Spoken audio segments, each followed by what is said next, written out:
sparkles through a ceiling of leaves.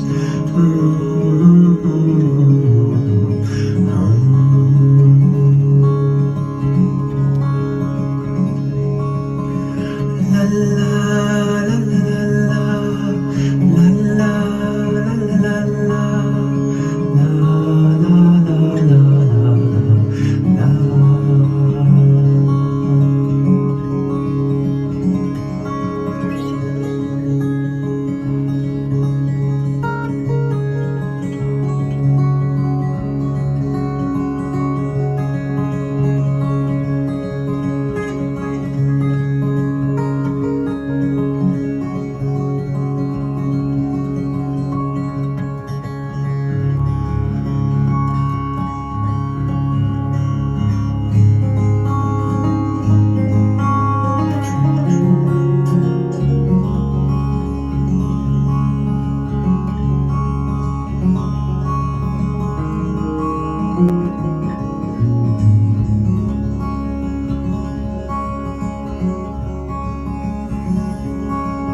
Little stream gurgles and plays, reflection of my face, changes in the waves.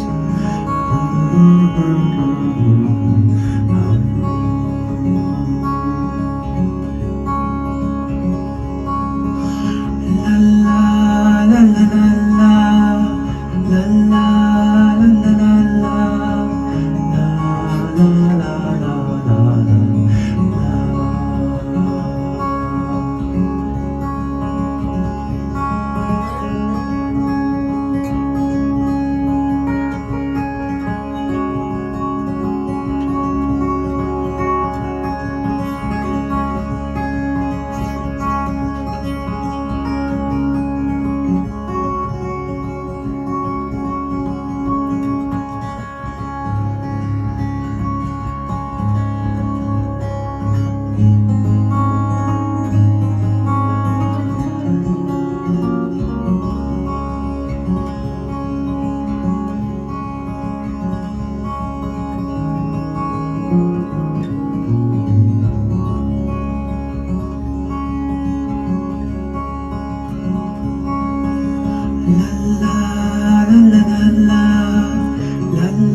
Good morning.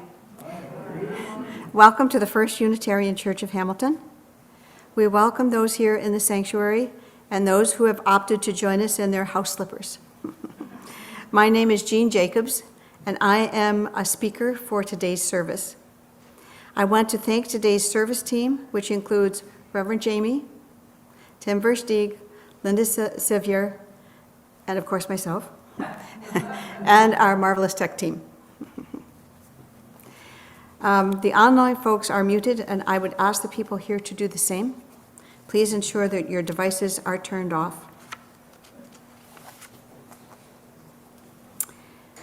And we would like to acknowledge that Hamilton is situated on the traditional territories of the Erie, the Neutral, the Huron-Wendat, the Haudenosaunee, and the Mississaugas. Today, Hamilton is home to many Indigenous peoples from across North America, and the land here is covered by covenants and treaties. We are, all of us, treaty people, original inhabitants, and those who came later, inheritors of a diverse history, dwellers in a common land, and travelers toward a better day. We respect our treaty relationships and responsibilities to both the land and the original people who reside here. Whoever you are, whomever you love, wherever you are on your journey of faith or search for meaning, today you are one of us, and you are welcome in this house of worship. Our mission is to nurture one another, serve the community, and inspire action to heal the world.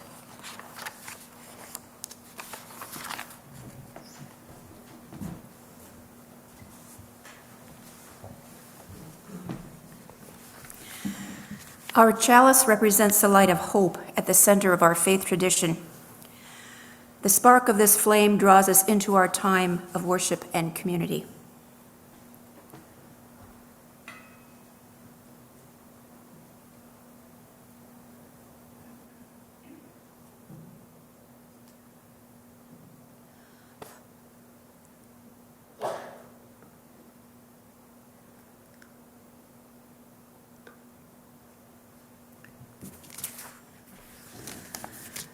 Good morning.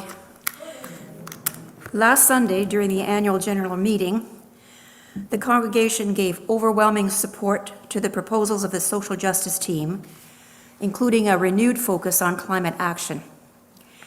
We are really pleased to celebrate that decision in a service to recognize Earth Day today. A climate action team is working on plans to engage you, so stay tuned for announcements and opportunities. Earth Day in Canada was first celebrated 20 years ago as a day to honor the earth and to recognize our obligations for its protection. Since then, the environmental movement has grown. Today in this service, we recognize our hopes, fears, sorrows, inspirations for a changing world. I'm going to read a portion of a poem by America's very first youth poet laureate, Amanda Gorman. You may remember Amanda Gorman. She read her moving poem, The Hill We Climb, at Joe Biden's inauguration ceremony. Now, we had hoped to show you the video of Ms. Gorman presenting her poem, but out of an abundance of concern for copyright, I'm going to read it instead.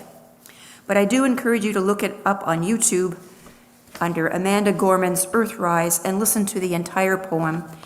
But it's just too perfect a poem for today to let it go unspoken. Now, I am acutely aware that this should be presented by the young, vibrant, Black American poet who wrote it. And instead, you're getting a Canadian white woman of a certain age who's just going to read it. But I really would like to do this justice, so wish me luck. Thank you.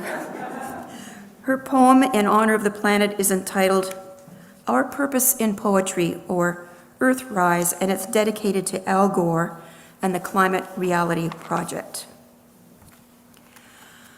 On Christmas Eve 1968, astronaut Bill Anders snapped a photo of the Earth as Apollo 8 orbited the moon. Those three guys were surprised to see from their eyes our planet looked like an Earthrise, a blue orb hovering over the moon's gray horizon with deep oceans and silver skies. It was our world's first glance at itself, our first chance to see a shared reality, a declared stance, and a commonality. A glimpse into our planet's mirror, and as threats drew nearer, our own urgency became clearer as we realized that we hold nothing dearer than this floating body we all call home. We've known that we're caught in the throes of climactic changes. Some say we'll just go away, while some simply pray to survive another day. For it is the obscure, the oppressed, the poor, who when the disaster is declared done, still suffer more than anyone. Climate change is the single greatest challenge of our time. Of this you are certainly aware. It's saddening, but I cannot spare you from knowing an inconvenient fact, because it's getting the facts straight that gets us to act and not to wait. So I tell you this not to scare you, but to prepare you, to dare you to dream a different reality, where despite disparities, we all care to protect this world. this riddled blue marble, this little true marvel, to muster the verve and the nerve to see how we can serve our planet. You don't need to be a politician to make it your mission to conserve, to protect, to preserve that one and only home that is ours, to use your unique power, to give next generations the planet they deserve. We are demonstrating, creating, advocating. We heed this inconvenient truth because we need to be anything but lenient with the future of our youth. And while this is a training in sustaining the future of our planet, there is no rehearsal. The time is now. Now. Now. Because the reversal of harm and protection of a future so universal should be anything but controversial. So, Earth, pale blue dot, we will fail you not.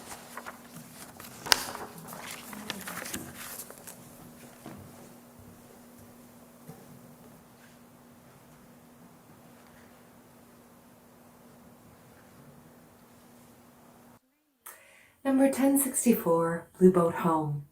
This is an old hymn that has been reimagined with new words by Peter Mayer and the piano accompaniment by UU Minister of Music, Jason Shelton.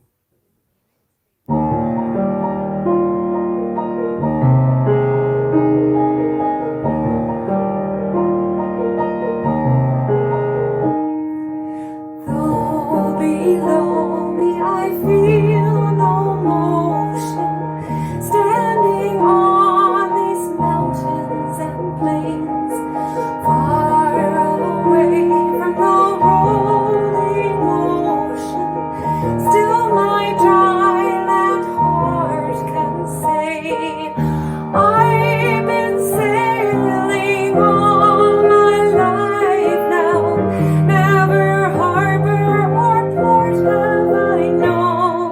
The wide universe is the ocean I travel, and the earth is my blue boat home.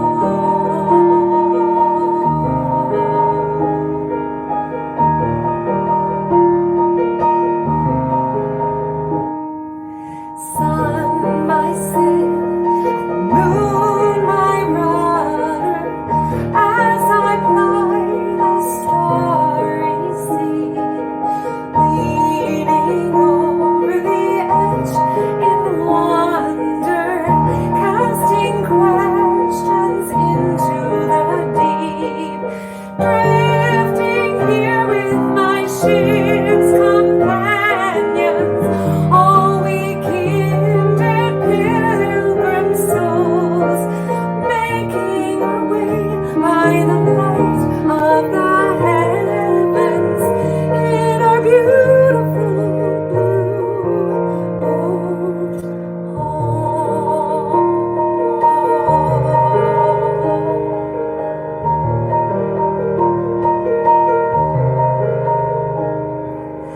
I give thanks to the waves upholding me, hail the great winds urging me on, greet the infinite sea before me, sing the sky my sailor's song.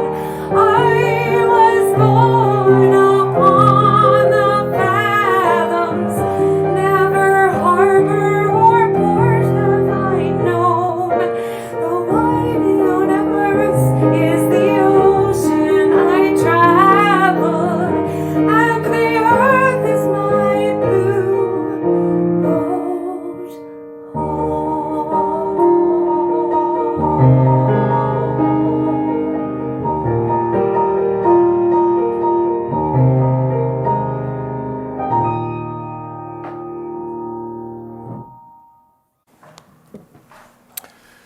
Yesterday, some of you will be aware that in Vancouver there was a protest against the Trans Mountain Pipeline by the Indigenous people there. And this morning's Story for All Ages, which I chose a couple of weeks ago, seems particularly apropos, given that has happened yet again and is still going on. Its author is an Indigenous woman named Carol Lindstrom, who's Anishinaabe Métis, and was tribally enrolled with the Turtle Mountain Band of Ojibwa. She was born and raised in Nebraska, currently makes her home in Maryland. It is illustrated by Michaela Goad, who is of Tlingit descent, and is tribally enrolled with the Central Council of the Tlingit and Haida Indian tribes in Alaska. The author gives us a little context at the end of the book about why she wrote this story and what it means in Indigenous culture. So she writes, "In Ojibwa culture, women are the protectors of the water and men are the protectors of the fire. Perhaps it is for that reason that I felt compelled to speak for the water through this story. Humans have been mistreating Mother Earth for millennia, and Indigenous peoples have long acted as stewards of the planet, giving a voice to our silent home. There's an Anishinaabe prophecy that speaks of two roads. One road is a natural path. It leads to global peace and unity that embraces the sacred relationship between humanity and all living things. On this path, all orders of creation, mineral, plant, animal, and human, are relatives deserving of respect and care. We are instructed to use our voices to speak for those who have not been given a voice. On this path, there is no black snake. The earth is not damaged, and the grass grows lush and green. This prophecy, known as the Seven Fires prophecy, says that if humans choose the natural path, then we will proceed toward peace and unity and a healthy Mother Earth.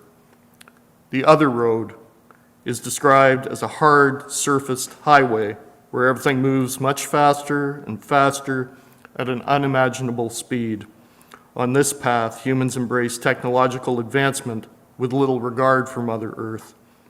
Many Native nations believe this path is symbolized by the oil pipelines, the black snakes that crisscross our lands, bringing destruction and harm. This path leads to a damaged earth. The prophecy is coming to life right before our eyes. This book was created as I became increasingly aware of the many tribal nations that are fighting oil pipelines from crossing their tribal lands and waterways. So here's our story for today. We are the water protectors.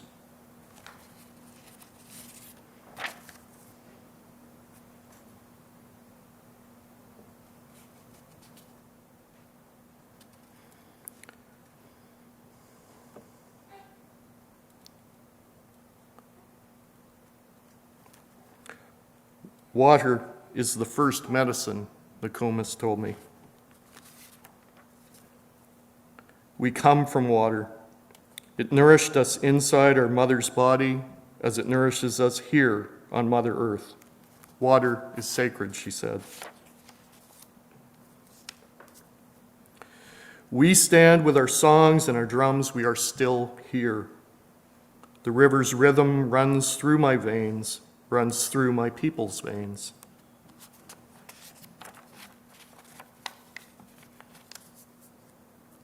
My people talk of a black snake that will destroy the land,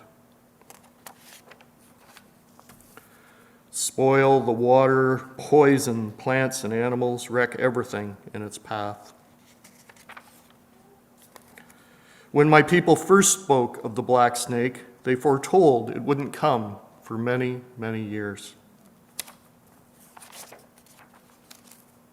Now, the black snake is here. Its venom burns the land, courses through the water, making it unfit to drink. Take courage. I must keep the black snake away from my village's water. I must rally my people together. To stand for the water, to stand for the land, to stand as one against the black snake. We stand with our songs and our drums. We are still here. It will not be easy. We fight for those who cannot fight for themselves, the winged ones, the crawling ones, the four-legged, the two-legged, the plants, trees, rivers, lakes, the earth. We are all related. Tears like waterfalls stream down, tracks down my face, tracks down my people's faces. Water has its own spirit, Nokomis told me. Water is alive. Water remembers our ancestors who came before us, she said. We stand with our songs and our drums. We are still here. We are stewards of the earth. Our spirits have not been broken. We are water protectors. We stand, and the black snake is in for the fight of its life. That is our story this morning.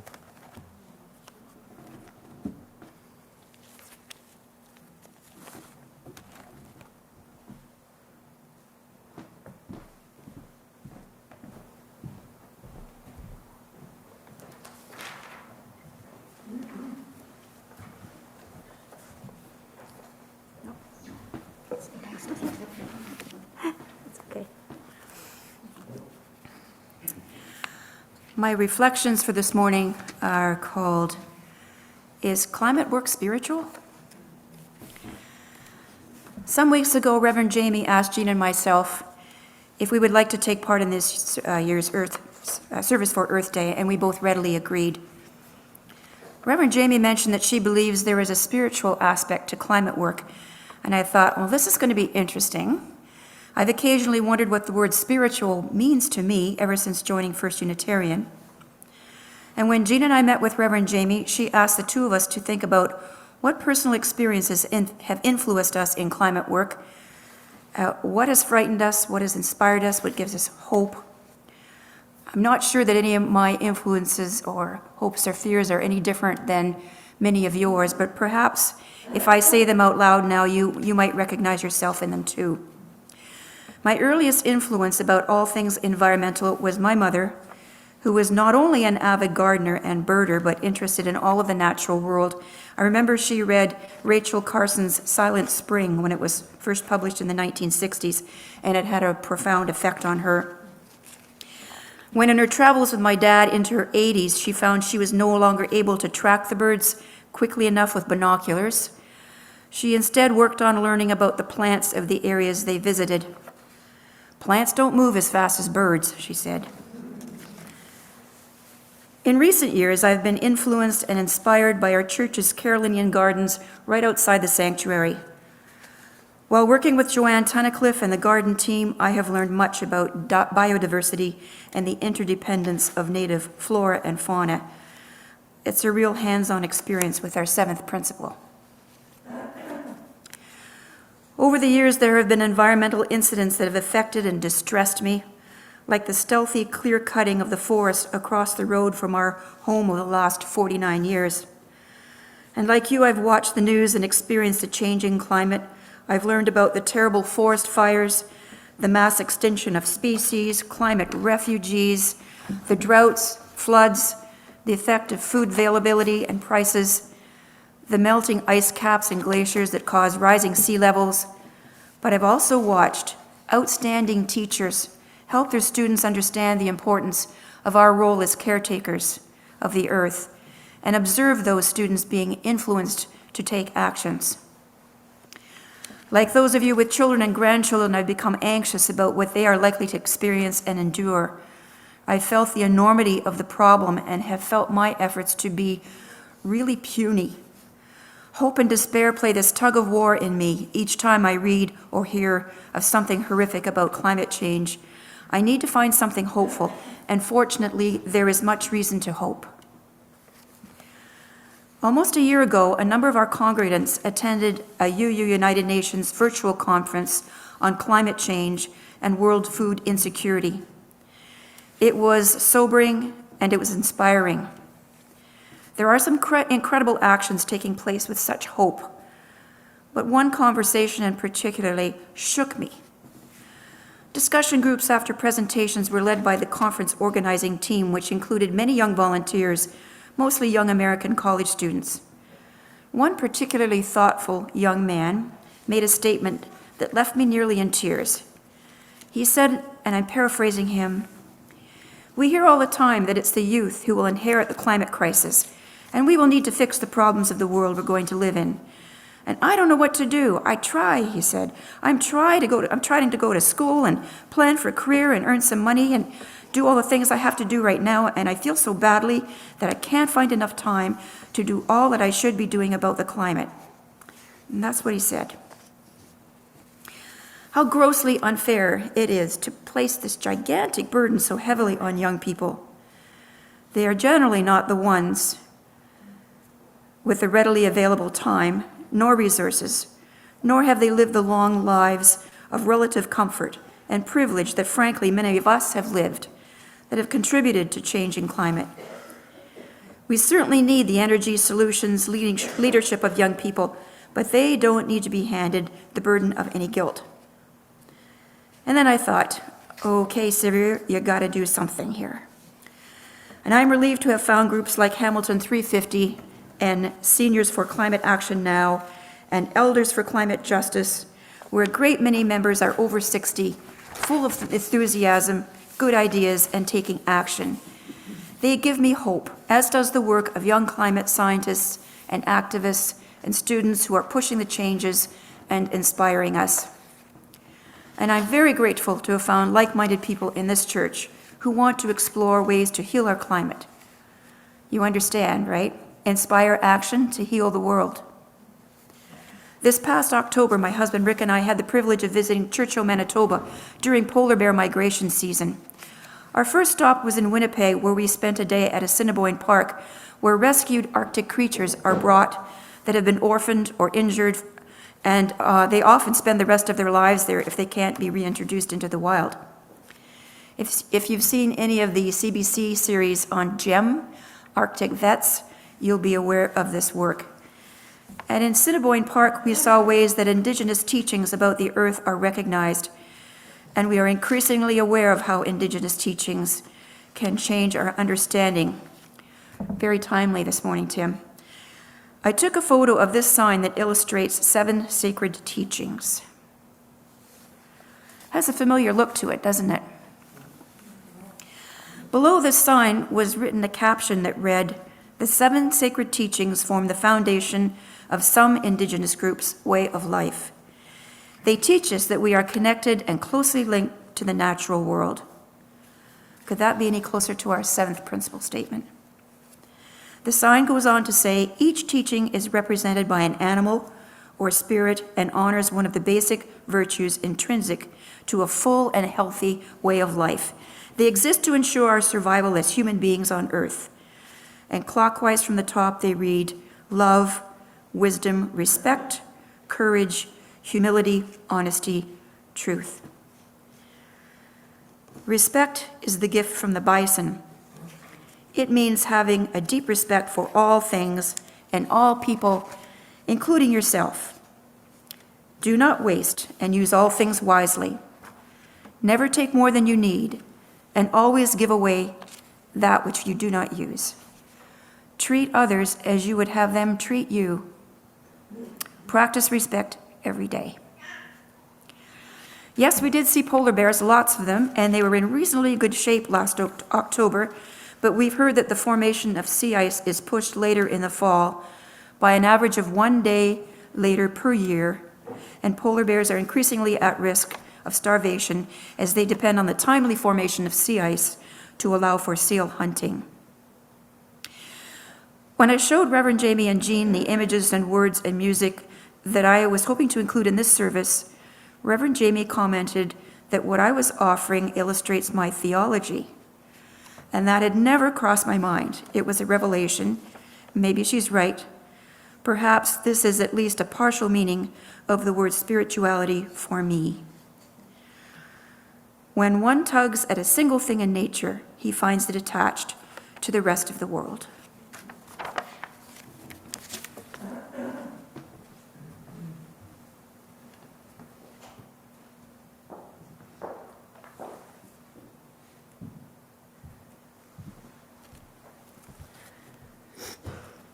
I do think that's a bit of theology happening in our midst. Thank you for that. Let us turn our hearts and minds and bodies to a time of quiet meditation and reflection.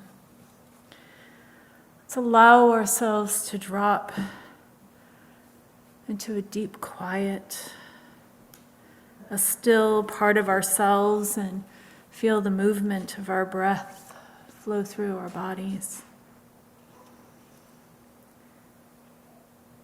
Today we grieve the changes in our planet, the permanent losses that are the direct result of human interruption.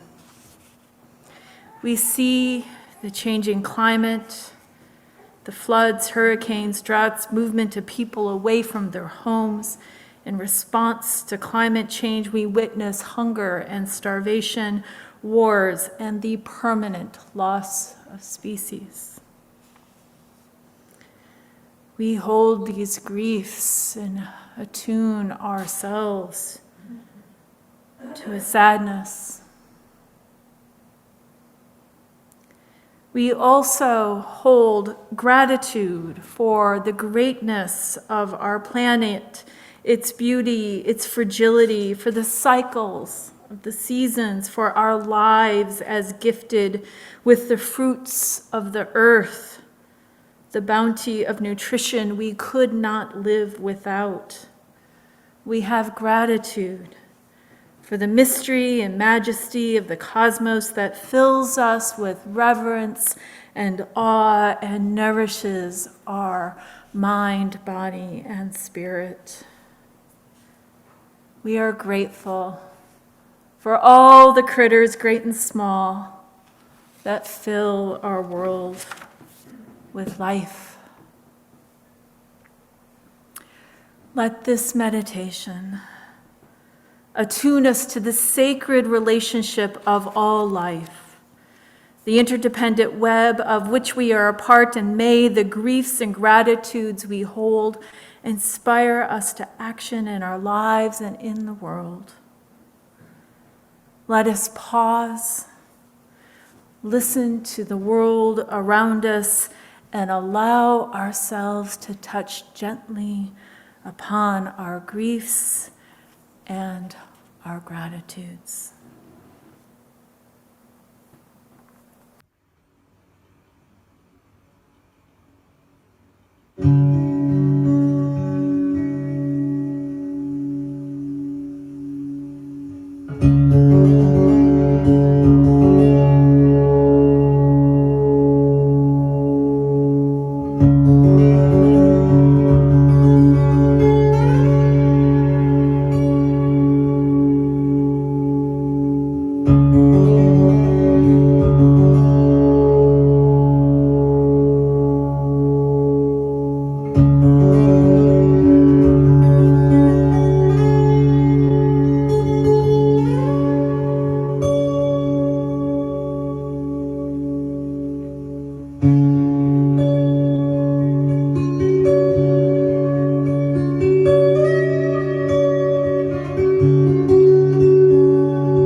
So I wanted to talk to you a little bit this morning about my own, I guess, my own personal journey with feeling the existential threat of climate change.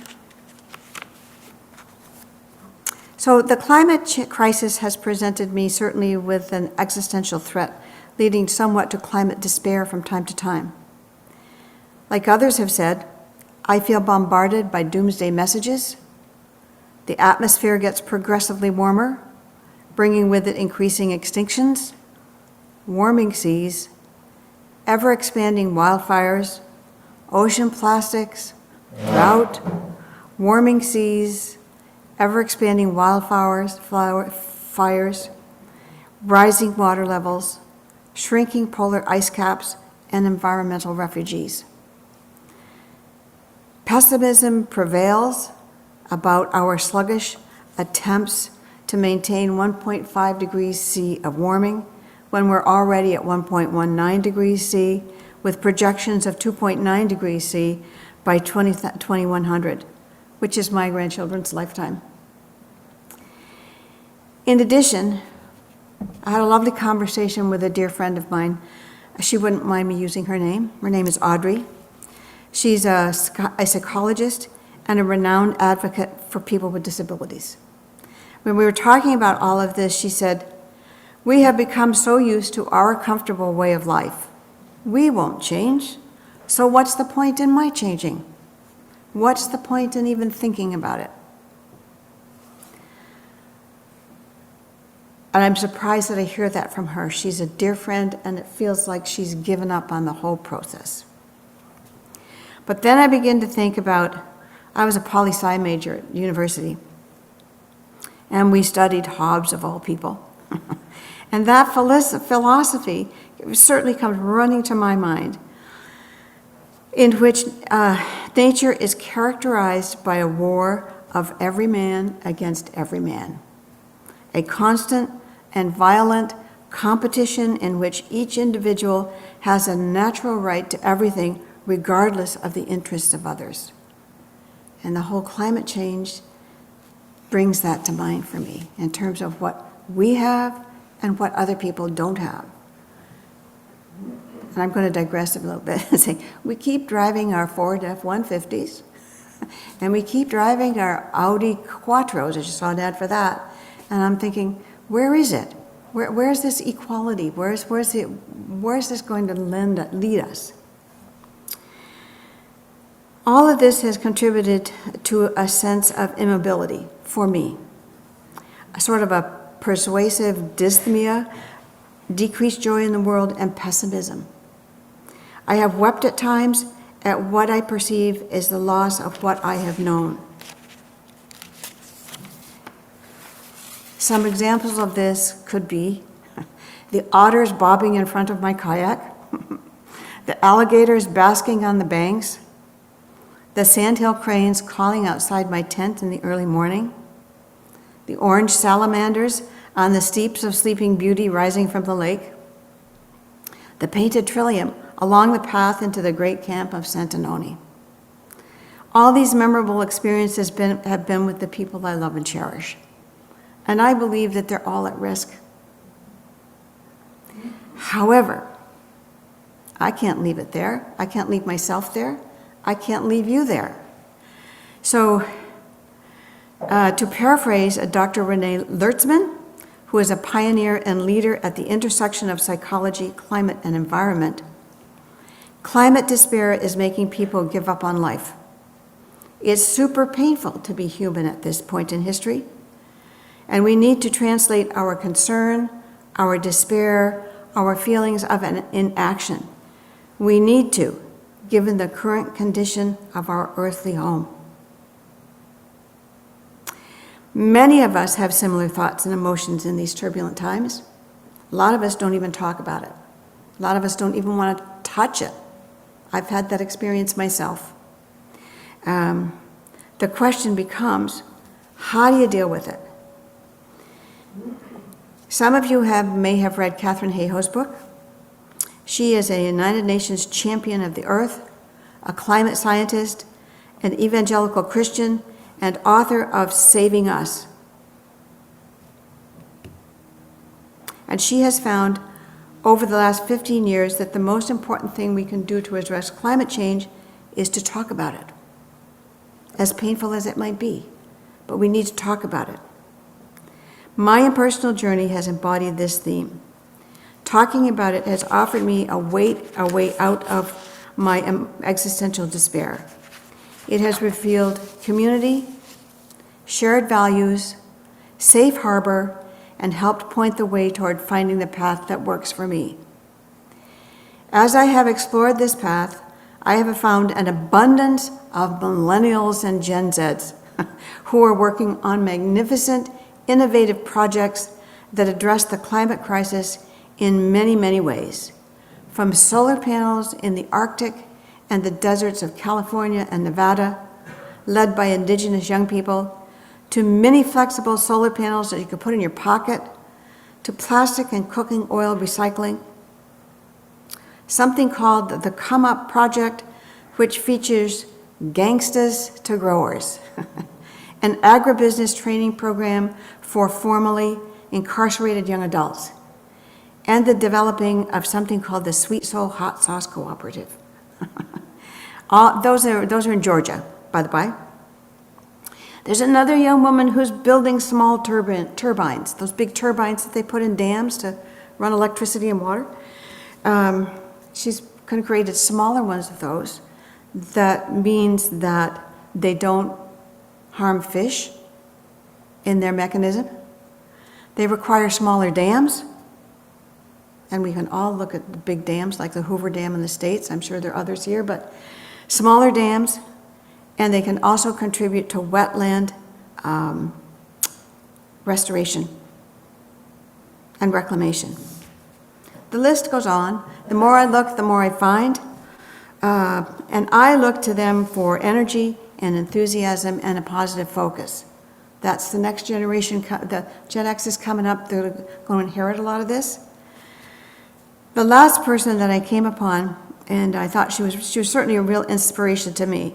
Her name is Elaine Wood, AKA the Garbage Queen. You can find her on TikTok if you're so inclined. She was also featured in the New York Times on March 22nd in an article called OK Doomer and the Climate Associates, who say it's not too late. A growing chorus of young people is focusing on climate solutions. If we say it's too late, it means we don't have to do anything, and the responsibility is off us. I have to do my part. I believe that the responsibility is on me. I'm adding the climate change food calculator, like what's my diet, my carbon footprint of my diet, to my exploration of my personal actions. The power is in my hands, whether it is passing on my knowledge, decreasing my carbon footprint, rallying for the causes I believe in. The options for action are myriad, and I hope you join me.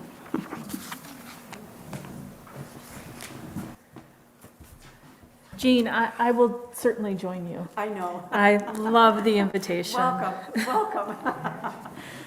So, I've been reflecting on this conversation for years now, and I always appreciate the opportunity to lean into it and open towards it. And I found myself this week kind of taking a new spin on this. Lately, talking with my father in Michigan, he's been saying this to me: I'm glad I won't be around to see the mess that we're in. I'm sorry we screwed up so badly. Usually, this shows up in a conversation about current affairs, about the U.S. political mess, about the destruction of the planet at the hands of an uncontained and uncontrolled capitalism, of a greedy northern hemisphere of predominantly white folk that feel entitled to unmitigated access to the machinery of planetary death and destruction. The temperature of these conversations is lively, and I think of that t-shirt my dad gave me in 1986 as I was headed out to an Earth Day celebration. Back then, there was a feeling of optimism. Maybe we could turn the ship around.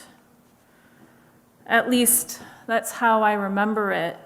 And I had the happy t-shirt to match. It said, "Celebrate Earth Day," wrapped around a big blue planet. This is 1986, long before I learned about apocalyptic traditions and the Anthropocene, a complicated way of saying that the world is ending, and yes, human beings are responsible. My dad and I agree on most days that this apocalyptic future full of dystopian nightmares that keep many of us up at night has arrived. The nightmares are a symptom of the grief, anticipatory and complicated, of this long coming crisis. There is no looking away from the damage done and the necessity of an immediate remediation to shift course.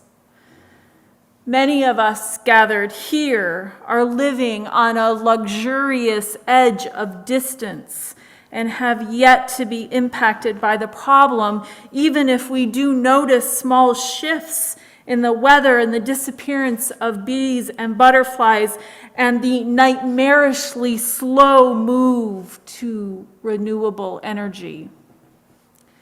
The optimism of my teenage years feels pretty far away these days, and I fear I'm spending too much time in the existential paralysis that Jean described so well. Just this week, I was doom scrolling the latest bad news, like I'm feasting on recalled Kinder eggs, and suddenly I'm stopped in my tracks by two disturbing developments in our world. On the surface, they seem disconnected from each other, and yet when I sit back and connect the dots, I can see associations and resonances that give me pause to notice some undoing of our world. Again, pointing at a dystopia that awaits just on the horizon. And I question the stability of our material, earthly, clay beings, of our bodies and the planet. The first thing. This week, The Guardian reported that plastic particles were found deep inside the lungs of living human beings. The plastic we consume is now consuming us, and we are in process of becoming colonized by Coke bottles, tubs of yogurt, and cupboards full of Tupperware that never have lids. Our world is being overtaken by plastic, and it's beginning to infest our bodies. What the article exposes is the unknown and uncertain edges of the discovery. How will the plastic particles travel through the body? What disease might we expect when it takes hold? How do we mediate the damage as it's being done? There is a future before us in which our addictions will destroy our physical beings. The colonization of the living human being by plastic feels inevitable and terminal. I grieve the horror of this development. The second thing I came across in my doom scroll, human beings have finally developed a robotic slime. I'm wondering if you saw this too. A robotic slime. It can creep and slip through the world in a gelatinous bundle. So it looks like a slug that crawls around and is controlled remotely. It's robotic slime. Think of that slime that kids play with. I found this deeply troubling. Deeply troubling. The blurred boundaries of an organic, phlegmy slime with the engineering of robotics ignites my imagination, and I notice it as another moment of the Anthropocene, of the human disruption of nature, and I wonder how long before this sludgy mass acquires intelligence. What insidious purpose lurks beyond the invention? What crevices is it intended for? I feel anxious about the future of this robotic sludge, and I feel lost in a world that sees its value. I feel my dystopian nightmares coming true as roboticized slime creeps into our world, distorting the boundary between organic and artificial. It feels like the black snake that Tim described in his story. There's a name for what we're all feeling: ecological grief, the sadness of knowing that we are living in a time of apocalyptic losses. And I mean that sincerely. There are permanent, world-changing losses at hand, and it may be too late to intervene. It is the heartbreak we feel when we connect emotionally to the polar bears, bees, trees, fish, fungi, and all our human siblings who are dying because of ecological destruction. It acknowledges the harm being done and the love we have for this magnificent world we are gifted to live within. This grief is complicated and anticipatory. It lives in the past, present, and future, and this grief is more severely felt by those who live intimately with the earth, Indigenous people throughout the world, and those living and working closely with nature. An article published in the International Journal of Environmental Research and Public Health, published in January 2021, named 3 categories of ecological sadness: ecological grief, feeling of loss associated with the changing ecology, my favorite, solastalgia, a feeling and sentiment of sadness and nostalgia for loss of a place experienced while still living in that place, homesickness while still at home. And then we have eco-anxiety, the anxiousness we feel about ecological crisis we find ourselves in, and the worries about a very uncertain future. When I hear my father apologize for the state of the world, and I hear his grief about the future he will never experience, I hear resonances of each of these griefs. Perhaps you too find yourself grieving a world we are losing right in front of us. Perhaps you feel yourself anxious, homesick, and lost. And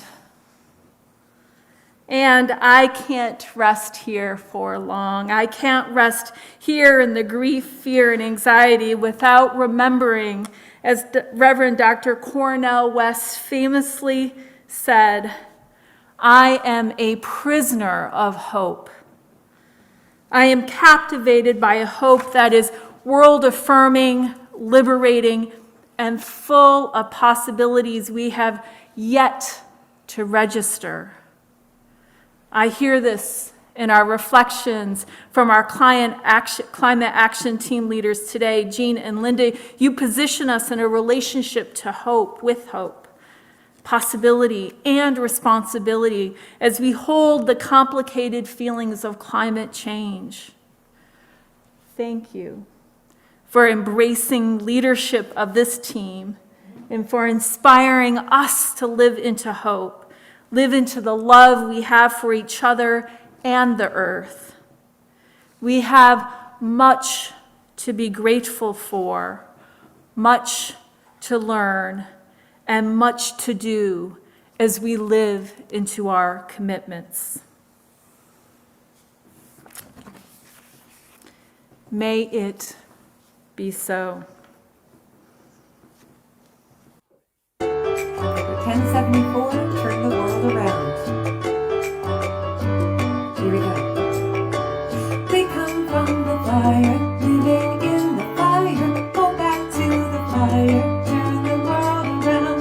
We come from the water, living in the water. Go back to the water, turn the world around.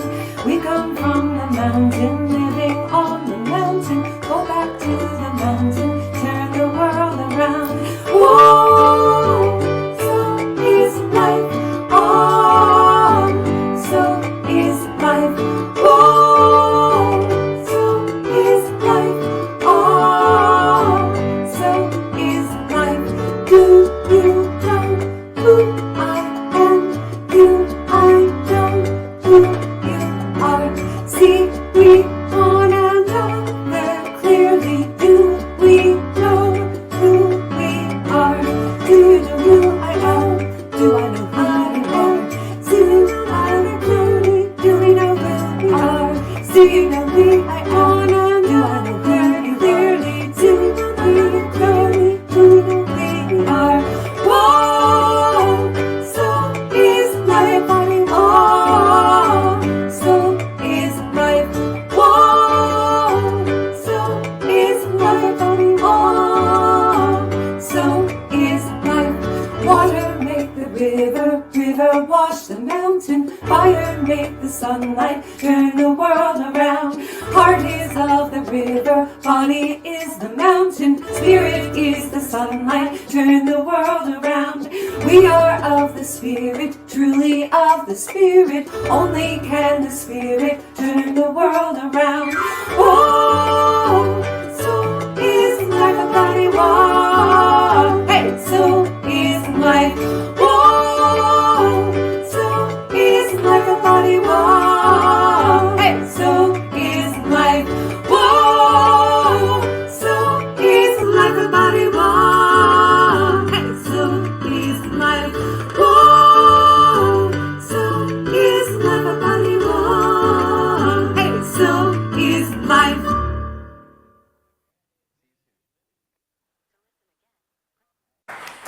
Beloveds, as we take leave of this service today, I offer this poem from Jane Yolen. Jane Yolen is a white woman and author of over 300 books, many of which are for young readers. This poem is a joyful reflection on Earth Day. May hope burn in our hearts today and always. Earth Day. I am the earth, and the earth is me, each blade of grass, each honey tree, each bit of mud and stick and stone is blood and muscle, skin and bone. And just as I need every bit of me to make my body fit, so earth needs grass and stone and tree and things that grow here naturally. That is why we celebrate this day. That's why across this world we say, as long as life, as dear as free, I am the earth, and the earth is me. Thank you.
just a showing of green.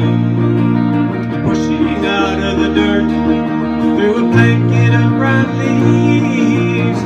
Cool nights, earthy perfume, filling up my lungs and washing away my heart's dark moon. I gotta dance, I'm kicking off my shoes.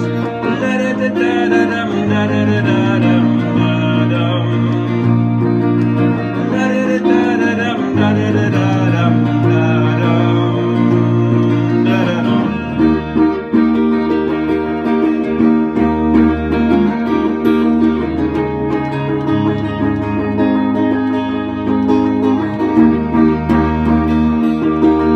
Two days to springtime and somehow I feel like crying. Can't tell if it's the joy or the pain, no, from my slow waking. Hey,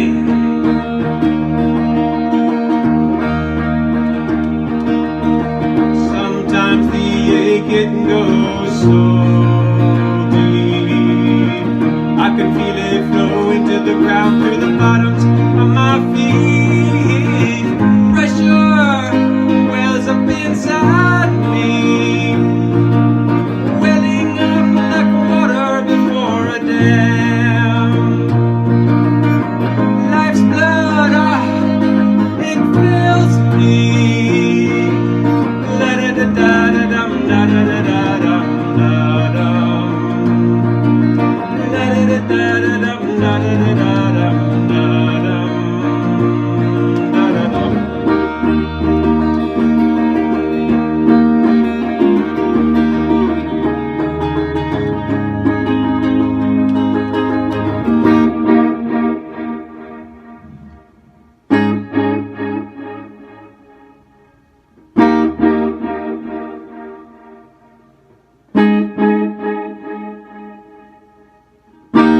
Two days to springtime and somehow I feel.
Thank you so much for inviting me, everyone. It's always a treat to perform for you. Happy spring.